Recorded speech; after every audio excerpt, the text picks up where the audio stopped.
गे ओ जौरिया घर में आई ओ बहुरिया बाहुला बोन बिहा के नाती को तलक खेलाबुन तोरम पाके नाती को तलक खेलाबुन तोरम पाके बेटा होगे गा जौरिया घर में आई गा बहुरिया बहुला बोन बिहा के नाती पोताला खेलाबो कोरम पाके नाती पोताला खेलाबो कोरम पाके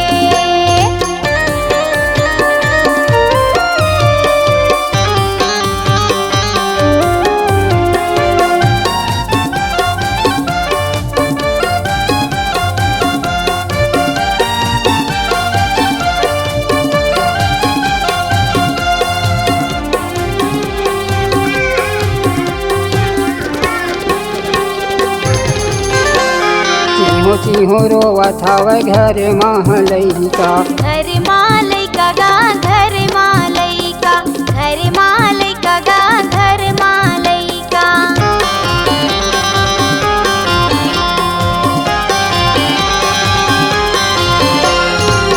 चिहो रोवा थावे घर महलैका घर मालैका गा घर मालैका घर मालैका गा घर मालैका रोवते चिल्ला के बुरियार बुन को रम पाके लोरिक सुनाबो गीती गा के नाती पोताला खेलाबो कोरम पाके नाती पोताला खेलाबो कोरम पाके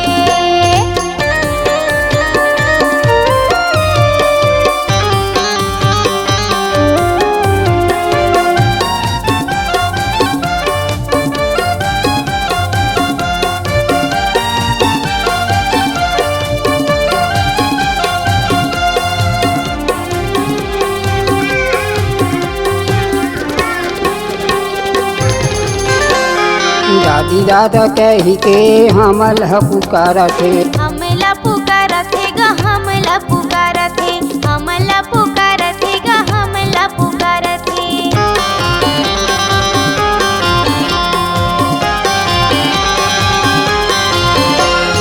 दादी दादा कही के हमल पुकारा थे हमला पुकारा थे गा हमला पुकारा थे हमला पुकारा थे गा हमला पुकारा थे बड़े वो बिटो थे सुसक रो थे रोवते वो चिल्ला के नाती पोताला खेलाबो कोरम पाके नाती पोताला खेलाबो कोरम पाके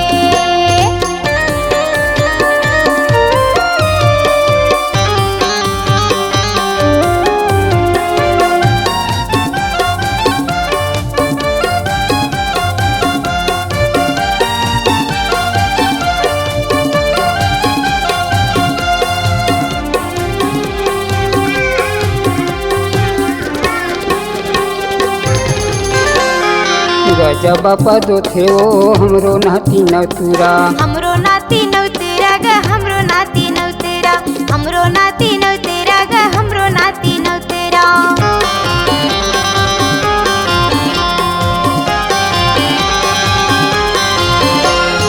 गजब पदो थे वो हमरो नाती नतुरा हमरो नाती नौतेरा गा हमरो नाती नौतेरा हमरो नाती नौतेरा गा हमरो नाती नौतेरा भाई खजे न मलई का